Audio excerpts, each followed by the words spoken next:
27 और 28 अक्टूबर को मनाए जाने वाले छठ पूजा पर्व को लेकर जिला पुलिस ने सुरक्षा और व्यवस्थाओं की सभी तैयारियां पूरी कर ली हैं। पुलिस अधीक्षक कमलदीप गोयल ने छठ घाटों का निरीक्षण कर सुरक्षा व्यवस्था का जायजा लिया।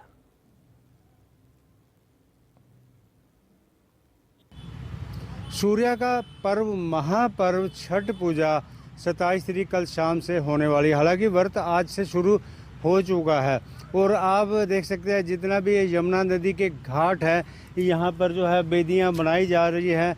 यहीं पर ही श्रद्धालु कल शाम को आएंगे और डूबते सूर्य को अर्घ देंगे। इसके अलावा परसों को 28 तारीख को सुबह जिस समय सूर्य महाराज दर्शन देंगे, जिस समय उगता हुआ सूर्य होगा और उस समय जो है यहाँ पर कहते कि पृथ्वी पर एक ही देवता है जो प्रत्यक्ष दर्शन देते हैं, सूर्यदेव। सूर्यदेव का जो व्रत है छठ पर्व यहाँ पर मनाया जाता है और सबसे पहला पर्व जो माँ सीता ने रखा, उसके बाद कुंती ने रखा और इसको जो पहले तो उत्तर प्रदेश या बिहार में था, अब पूरे देश में जहाँ भी नदियाँ उसके किनारे मनाया जाता है। तो सुरक्षा व्यवस्था को लेकर एसएसपी यमुनानगर कमलदीप गोयल अपनी टीम के साथ निकले हैं। यमुना के घाटों की प्रॉपर चेकिंग, कहीं दिक्कत ना हो, ट्रैफिक व्यवस्था में कोई विघ्न बाधा ना हो, क्योंकि जिस तरह से पवित्र त्यौहार है तो वो शुद्धता का प्रतीक रहे। तो हमारे साथ मौजूद एसएसपी कमलदीप जी। सर, आपका इंडिया न्यूज हरियाणा में स्वागत है। सर, जो आप व्यवस्था देखने आए हैं पर्व को लेकर, किस तरह की तैयारियाँ सर प्रशासन की? देखिए, हम सब जानते हैं कि जो छठ का फेस्टिवल है ये पूरे भारतवर्ष का एक बहुत ही पवित्र त्यौहार आज के दिन है और यमुनानगर क्योंकि एक औद्योगिक क्षेत्र है तो हमारे पूर्वांचल के भाई इस ज़िले में काफ़ी संख्या में मौजूद है और काफ़ी ऐसे लोग हैं जो बहुत वर्षों से यहाँ रह रहे हैं और यमुनानगर एक तरह से उनका घर बन गया और हर वर्ष इस पर्व को ये बड़ी ही श्रद्धा से धूमधाम से मनाते हैं। तो उम्मीद है कि लगभग 1.25 लाख लोग, अगर मैं पूरे यमुनानगर ज़िले की बात करूं तो 1.25 लाख लोग इस पूजा अर्चना में शामिल होंगे।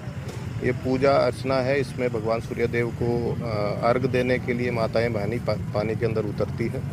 तो ढलते सूरज को कल शाम को 27 तारीख की शाम को और उगते सूरज को 28 की सुबह, तो ये दो मेन पीक टाइम्स हैं जिस पे सबसे ज़्यादा भीड़भाड़ रहती है।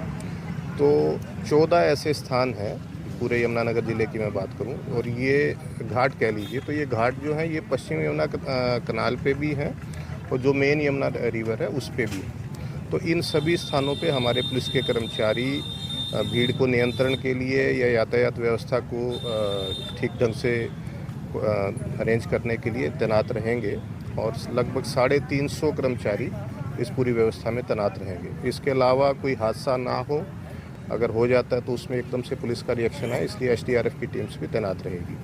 तो आज आने का पर्पज़ तो ये है कि ग्राउंड जीरो पे एक बार देखें कि किस तरह की तैयारियां हो रही है और जो आयोजक हैं उनसे भी बात की जाए कि उनको किस तरह की व्यवस्था की ज़रूरत है। तो मैं यहाँ आया हूँ और सभी जितने भी घाट हैं मैं पर्सनली एक बार विजिट करूँ।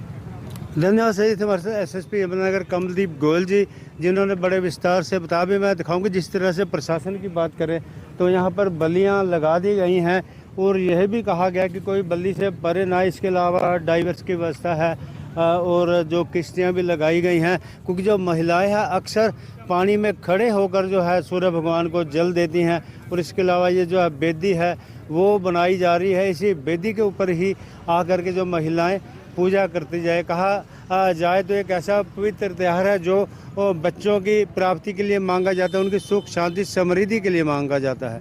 यमुनानगर से देविदास शारदा, इंडिया न्यूज।